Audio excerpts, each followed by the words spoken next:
Netflix releasing never-before-seen video of Sean Diddy Combs filmed just days before his arrest on charges of sex trafficking and racketeering in 2024. The footage is part of a 4-part docuseries, Sean Combs: The Reckoning, premiering Tuesday. How did you get that footage of Diddy? I figured most journalists would not disclose their sources. Does he know y'all have this in the doc? I would doubt he knows. So when this airs, that'll be the first time that his legal team, Diddy, that everybody knows that this footage is now seeing the light of day.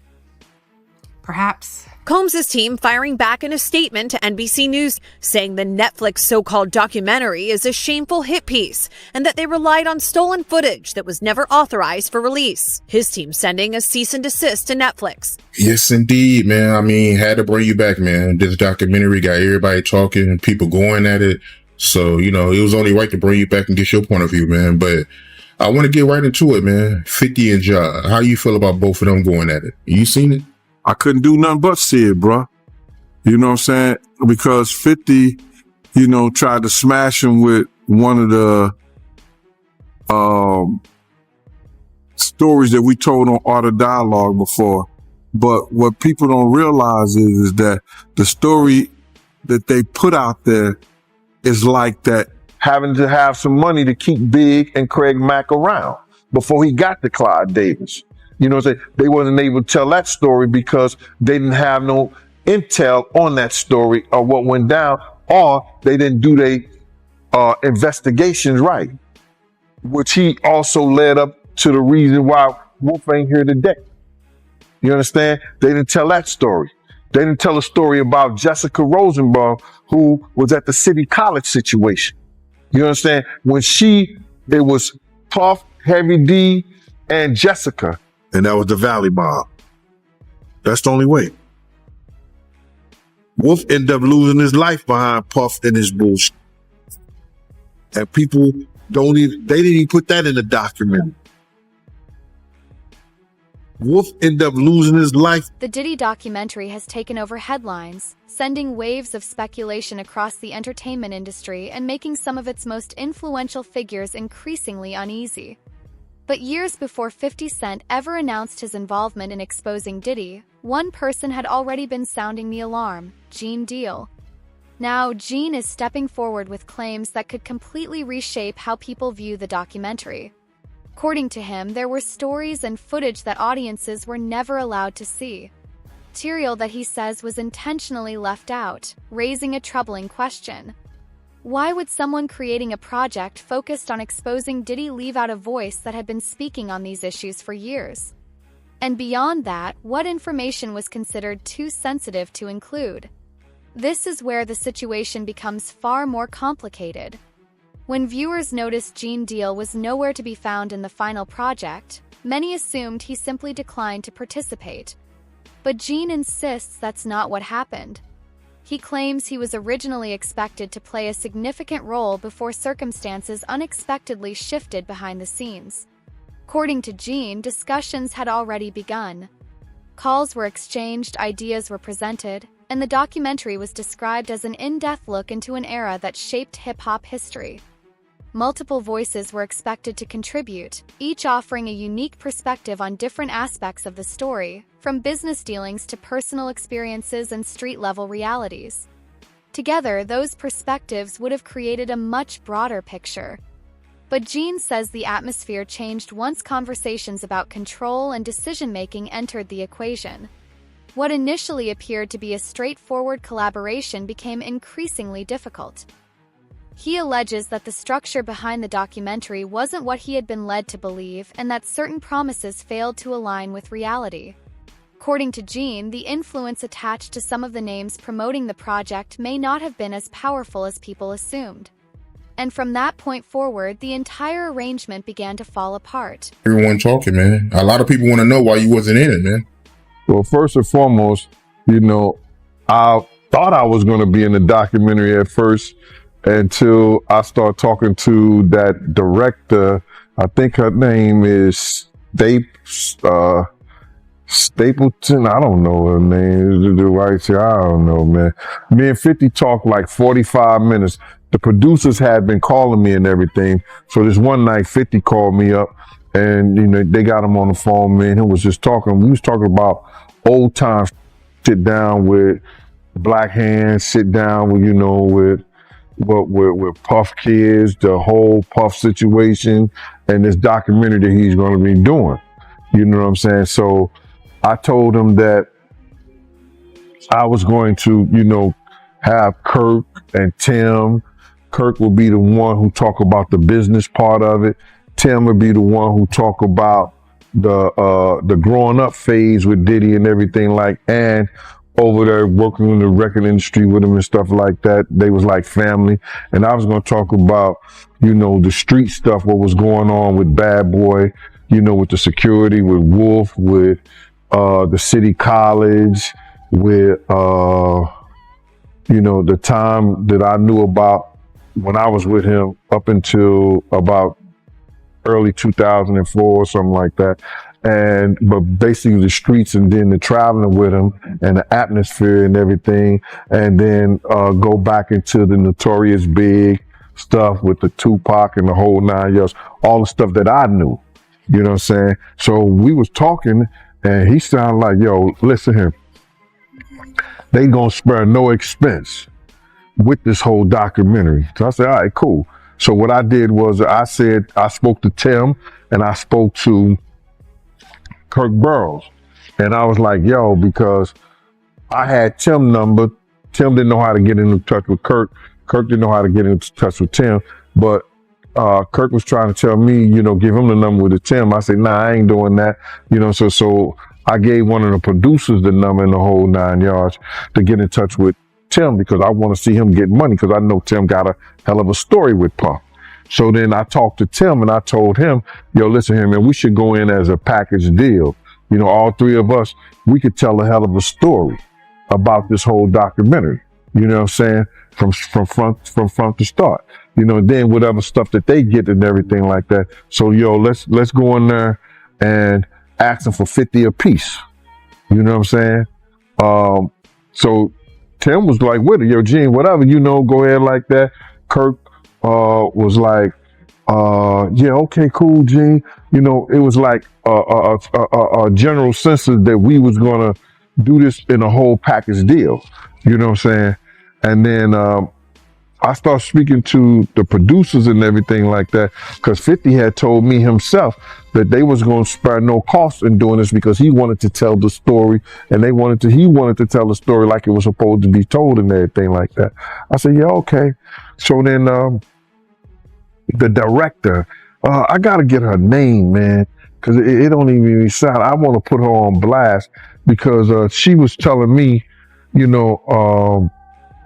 she was saying to me that what I was asking for was crazy, and they wasn't spending money like that. I'm talking about, you got footage, you got clothing, you got. I was doing footage. I had pictures, all the stuff that I had. You could figure out a way to pay a brother and stuff like that. And then I was telling her about some prices that I've already received, and I had the invoices to show it. And then she was calling me like I was lying. I'm like, yo, who do you think you talking to? You know what I'm saying? And she was talking about, there's no way nobody paid. Nobody what? I say, first of all you people come with these documentaries and stuff, the first thing you tell me, y'all tell these people out here that y'all don't pay, and y'all pay. You give, if you can make a picture look like $10,000-$15,000, you know what I'm saying? You can sit here and tell me that you're going to pay me for my time sitting right down here with y'all. You understand? So then, one thing led to another. And I was like, yo, all right, well, then, F you. I spoke to 50. And then she said 50. And this is exact words that came out her mouth. 50 does not determine what goes in and go out of this documentary. And he definitely don't pay. He determine what somebody get paid. It's not his documentary like that. I was like, oh, so if it's not his documentary and I spoke to him like that, I don't need to be doing nothing with you, because I'm doing this on the strength of him. But you gonna pay me if I do it. So it went back and forth, you know what I'm saying, for a little bit. And then they had Kirk Burrows giving me calls and everything like that. What are you calling me for? Gene Deal has also raised concerns about what he believes were major omissions within the documentary itself. One issue in particular stood out to him above all others: the story of Anthony Wolf Jones, Diddy's longtime bodyguard. According to Gene, Wolf was far more than just security. He describes him as one of the most trusted figures within Diddy's inner circle, someone responsible for overseeing protection, travel logistics, and critical security decisions during some of the most turbulent years surrounding Bad Boy Records. Despite Wolf's importance, Gene argues that the documentary barely addresses either his role or the circumstances surrounding his death. He challenges parts of the narrative presented in the series and disputes the idea that certain events can simply be traced back to a single East Coast versus West Coast rivalry. In Gene's view, that explanation oversimplifies a much more complex reality and shifts attention away from deeper issues. What troubles him even more are the warnings he claims Wolf repeatedly gave before tragedy struck. According to Gene, Wolf was extremely cautious and often refused to move forward unless proper security measures were in place. He allegedly sensed that certain situations carried significant risks and expressed concerns long before anything happened. Gene says Wolf always prioritized safety above image or reputation, yet remained close enough to the situation that he ultimately suffered the consequences. For Gene, the lack of attention given to someone as central as Wolf raises serious concerns. If such a key figure can be largely overlooked, it prompts an even larger question. How many other important details were reduced, softened, or completely excluded in order to preserve a particular version of events? What other truths were softened, skipped, or deliberately left out to protect certain narratives? Already told, Anthony Wolf Jones had already told them, if you're not taking two tour buses of my niggas from the Valley, that's Co-op City in the Bronx, the Valley in the Bronx. If you're not taking these 2 tour buses of my niggas out there, I'm not going. Had told Puff them, had told Kirk Burrows. You understand? I went down there and Kirk Burrows called me up. He's like, yo, Gene, you and Wolf, I got y'all tickets to LA. I said, all right, cool. So I go down there and I pick up the tickets to LA. I got Wolf ticket. I got a Wolf ticket. So I'm calling Wolf up. I say, yo, Wolf, I got your ticket to go to LA. Wolf said, I ain't going. I said, what you mean you ain't going? He said, yo, Gene, I ain't gonna tell you how I'm making I ain't gonna tell you how to make your money, but I'm gonna let you know this. I told Puff them if they wasn't gonna take 2 tour buses of my niggas out there with us, I'm not going. Wolf is the head of all the functions that has to do with Puff dealing with security. I have my own contract with Puff, yeah. Paul Alford ran Green Gate Security, which is the daily operations of Puff stuff. That's his house, his cars, his transportation. He ran the office, the Bad Boy office, the clothing, all. He ran the daily operation with his security. Wolf is over whatever's happening with Puff. You understand? Wolf tells Puff them and tell Kirksboro them, no, if y'all not going out there right, nobody should go out there at all. Kirk calls me, I said, yo, Gene, you gonna go? I said, yeah, I'll go, bro. He said, Gene, I said, yo, dog, but we shouldn't be going out there. I tell Kirk the whole, yo, Gene, all y'all gonna be doing is going to the studio and y'all gonna go to Soul Train and go to the studio. Y'all not hanging out, y'all not doing nothing. All me and Puff did when we went there that month was hang out. And I told people all the time, and I said in the documentary before, I thought this kid had a death wish because all we did was hang out. We never saw Big at not one of the events that me and him went to. The House of Blues, movie theaters, not the California, the Celebrity Club, I guess. Is it Celebrity? No, begins with a C. Never seen him in none of the clubs, none of the places. You understand? Big ain't coming to none of the places. The one time Big went out is when he got the one club that he went out to is and that's where he got. So Wolf did not and was not going anywhere that had to do with California. And it wasn't because of the Jake situation. It was that he wanted to be safe, and the only way he felt safe if he was going out there with the dudes from his clique. And that was the Valley Mob. That's the only way. Wolf ended up losing his life behind Puff and his bullshit. And people they didn't even put that in the documentary. Wolf ended up losing his life behind Puff and his and that with BMF. That's a big segment in my book that I wrote I wrote a whole big situation in my book regarding that, Mighty. And I know you're doing this. I want to say that right there because I was there the night that Meech had promised Puff. You know what I'm saying? He ain't have to worry about Suge Knight. He ain't have to worry about nobody from this point on.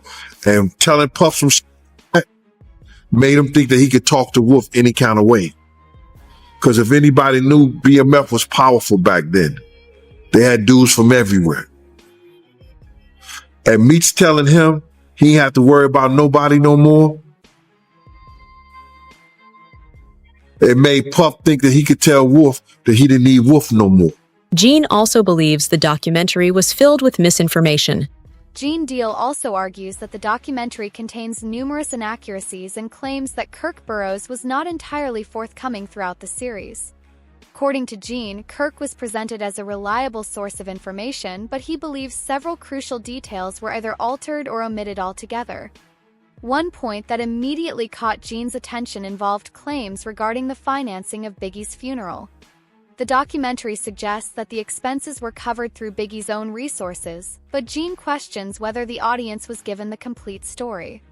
He argues that few people would have understood the financial arrangements better than Kirk, considering his involvement with operations during that period.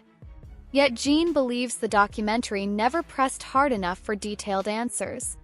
He also raises questions about how certain individuals gained influence over Biggie's business affairs after his death. According to Gene, there were people whom Biggie allegedly intended to distance himself from while he was still alive. Despite that, significant decisions involving publishing rights, branding, and executive authority continued moving forward after his passing. Gene believes those developments were not random. Instead, he sees them as strategic moves that occurred when Biggie was no longer able to speak on his own behalf. Rather than examining those shifts in greater depth, Gene says the documentary moved past them without serious scrutiny. To him, the larger problem isn't simply what was said. It's what was never challenged. He believes those unanswered questions shield powerful relationships while leaving key pieces of the story hidden from public view. And if Gene's concerns are valid, then the documentary may have only scratched the surface of a much bigger and more uncomfortable truth. Said in a documentary that, Diddy, he used big budget to pay for, Big's funeral. Yeah, when I heard that ain't the first time I heard it though, bro. They said Big had paid for his funeral through his budget. You know what I'm saying? So if anybody would know that, Kirk Burrows would know that. And I heard Wayne Barrows came out and said but to refute that. You know what I'm saying? But if Miss Wallace got a check and the check, if she got Biggie's, if they had Biggie's budget and that was taken out, money was taken out that budget for his funeral, he did use it. And if anybody knew that, Kirk Burrows would know that because he was handling the money and the operations at that time. Wayne Barrows was one of the dudes, him and Mark Pitts, that actually was managing Big's affairs. You understand? They was his manager. Big had told me that he was going to get rid of them because they didn't know what they was doing before he died.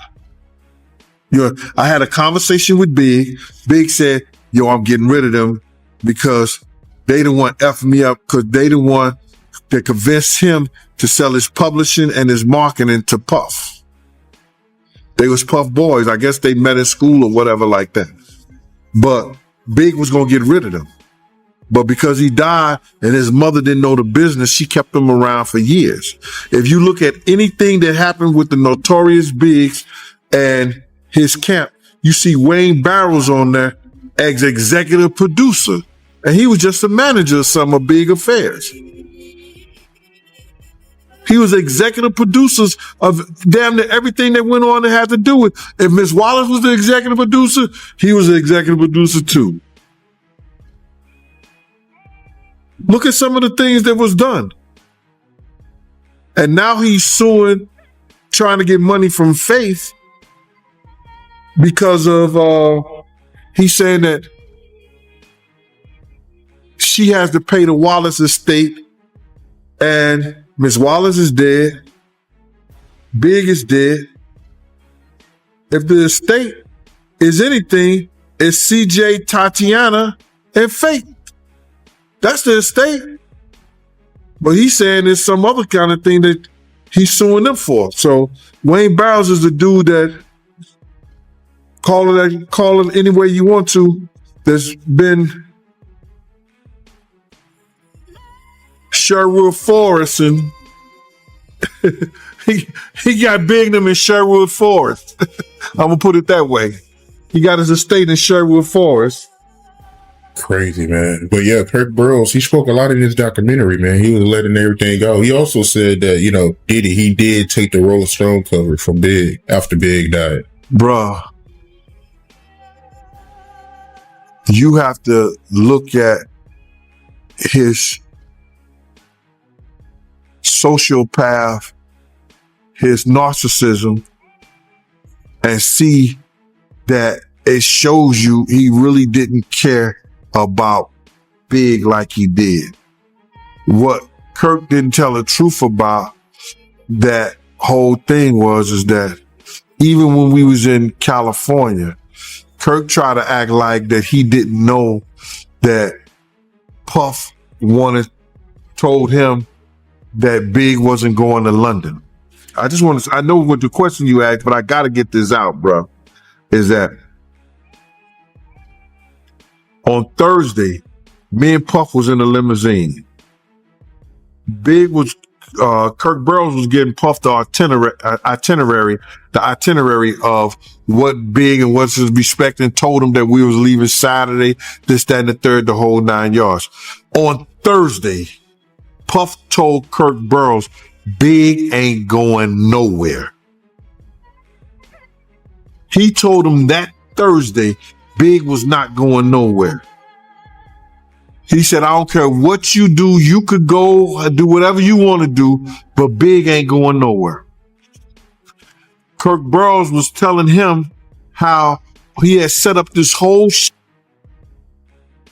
and how Arista had paid off all this money for Big to be. Puff was adamant that Big wasn't going nowhere. Now, we were shooting the Hypnotized video. Me and Big was in the Winnebago, and Big was telling me his whole life story. What he wanted to do, his plans, all this shit.